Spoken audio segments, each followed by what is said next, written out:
अब वापस पॉलिटिक्स पर अगर आ जाएं, ये राहुल गांधी की पोजीशनिंग के लिए बाकायदा एक सोचा समझा प्लॉटिंग या फिर सोची समझी एक प्लानिंग है क्या?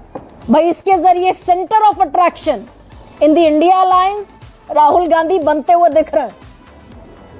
अभी पता चले। देखिए, अगर ये सोची समझी प्लॉटिंग है तो बीजेपी उस ट्रैप में फंसती हुई नजर आ रही है। मुझे दो तीन बातें कहनी है। एक तो राहुल गांधी के बयान को संपूर्णता में देखा जाना चाहिए। खंड खंड में आप चीजें देखेंगे तो पाखंड ज्यादा नजर आएगा।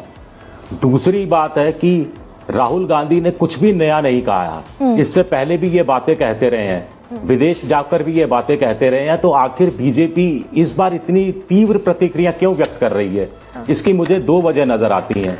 एक, अमेरिका में राहुल गांधी का जिस ढंग से स्वागत हुआ है उससे कहीं ना कहीं बीजेपी को थोड़ी सी चिंता है। दूसरा, मुझे लगता है कि बीजेपी, प्रधानमंत्री मोदी पिछले 3 महीने में विदेश जाकर हिंदुस्तान की राजनीति कर रहे थे, विश्व गुरु की भूमिका में थे। सही पकड़े हैं।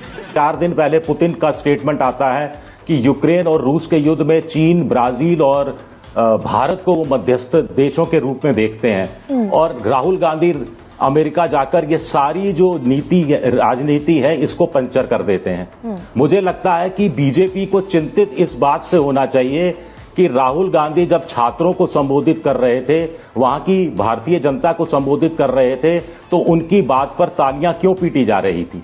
आखिर वो जितने डायस्पोरा था उसमें सबके सब कांग्रेस समर्थक तो नहीं थे। कोई काउंटर क्यों नहीं किया? छात्रों से तो खुला सवाल जवाब का मंच चल रहा था, तो कुछ लोगों ने काउंटर क्यों नहीं किया?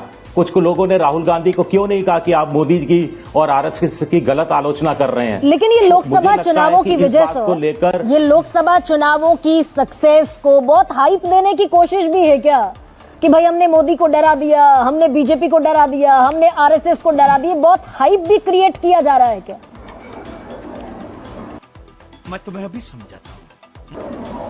किया जा रहा है, पॉलिटिक्स हो रही है। नया नॉर्म बन गया है, नया नॉर्म बन गया है कि आप विदेश जाएंगे और अपोजिशन की पार्टी की आलोचना करेंगे। आपने मोदी के एक बयान की चर्चा की, शंघाई में जो बयान दिया था, एक जगह और दिया था, उसका तो जिक्र हम लोग शंघाई में दिया, टोरंटो में दिया, उसके पहले दिया, कई बयान है, अमेरिका में दिया। कहाँ पैदा हो गए? ये भी कोई देश है क्या? ये भी कोई लोग हैं क्या? ये बातें भी तो मोदी जी ने कही थी। तो देशद्रोह का मुकदमा सबसे पहले किस पर चलना चाहिए? और जहां तक चीन की बात है तो प्रोटेक्शन के हिसाब से राहुल गांधी बात कर रहे थे। अभी रुचिर शर्मा इंडिया में आए थे अपनी किताब के प्रमोशन में। उन्होंने क्या कहा कि विदेश के लोग भारत में पैसा इसलिए नहीं लगाना चाहते, ईज ऑफ डूइंग बिजनेस, क्योंकि यहां ठीक नहीं है, यहां पर इतने नियम कायदे कानून है, ये कहा, और ईडी पीछे छोड़ दी जाती है। मेरे एक दोस्त हैं जयपुर में, उनकी दवाइयों की दुकान चीन में है, और दुकान नहीं, फैक्ट्री चीन में है, और उनका कहना है कि चीन में लेबर इंस्पेक्टर की पहचान इस रूप में की जाती है कि वो कितनी फैक्ट्रियां नहीं खुलवाता है, कितनी फैक्ट्रियों, बंद फैक्ट्रियों को चालू करवाता है। और हिंदुस्तान में लेबर इंस्पेक्टर की पहचान इस रूप में होती है कि वो एनओसी पे एनओसी, एनओसी पे एनओसी भेजकर कितनी फैक्ट्रियों को बंद करा देता है। बात तो सही है। पिछले साल भारत और चीन में 135 बिलियन डॉलर का व्यापार हुआ। भारत से निर्यात सिर्फ 35 अरब डॉलर का हुआ, और वो ट्रेड डेफिसिट जो है वो लगातार सर बढ़ रहा है। फिर between India and China trade deficit जो 2013 में था 2024 में और बढ़ गया।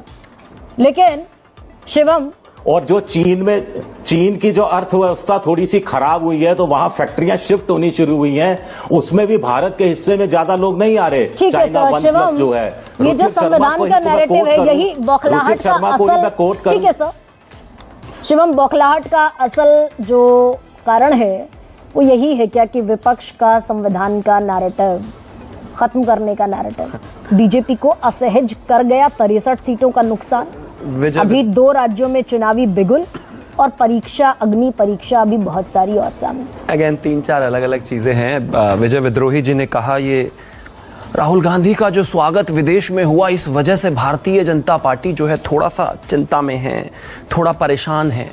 आदरणीय प्रधानमंत्री नरेंद्र मोदी जी विदेश में जब कोई भी कार्यक्रम करते हैं तो जितने लोग उनके सामने बैठे हुए थे उतने तो कॉरिडोर में खड़े होते हैं। कभी कार्यक्रम की तस्वीरें मैं निकाल कर भेज दूंगा, आप पत्रकार हैं, आप जानते हैं।